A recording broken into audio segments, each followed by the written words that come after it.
A exploração noticiosa dos acontecimentos criminais é um fenómeno que não é novo nas nossas sociedades e corresponde à tendência para a estimulação das emoções das pessoas, da tentação de as trazer para espectadoras do cenário repetidamente recriado do crime.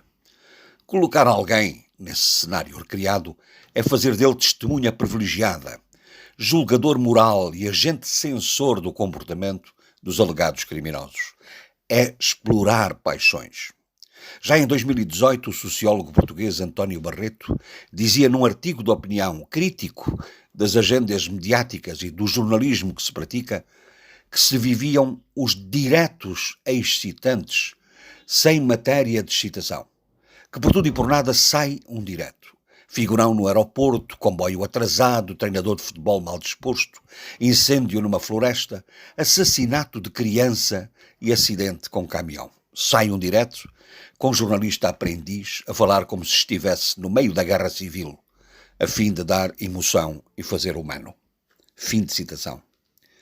Mantém-se tudo isto, acrescido das intermináveis, circulares e redundantes explicações de peritos em matéria pandémica, e das excitantes, elaboradas e entusiásticas construções sobre a criminalidade e as suas relações com o futebol e com a política. Este fenómeno não está confinado às sociedades de elevado consumismo mediático. Ele começa a espalhar-se onde a criminalidade cresce, as relações sociais se degradam e os mecanismos dos sistemas de justiça se vão revelando incapazes de, pelas suas respostas, criarem barreiras à transformação do crime num dos centros de preocupação da vida pública. Diz-se que os fenómenos da criminalidade violenta crescem em Cabo Verde.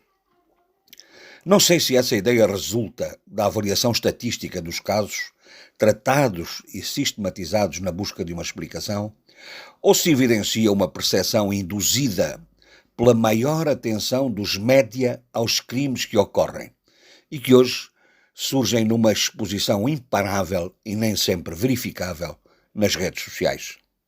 O certo é que a relação entre a justiça e a política, que todos juram respeitar nos seus territórios, tendem a conflituar pela irresistível tentação de retirar ganhos políticos das ineficiências da justiça, as oposições do momento, ou de arrastar a justiça para os confrontos políticos.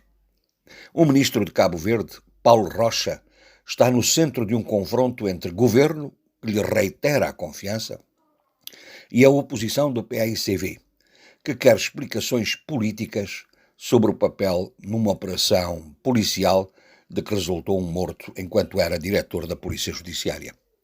E aí está um caso de polícia transformado numa fonte de argumentação política, sabendo-se que os tempos da investigação criminal e os do juízo político jamais se encontrarão na linha do tempo.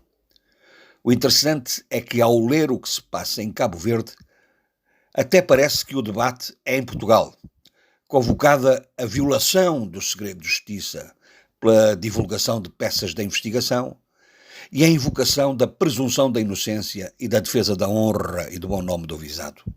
Aqui, as semelhanças não são meras coincidências, mas resultantes de uma cultura jurídica comum e da organização e funcionamento dos sistemas de justiça. E da política, pelos vistos.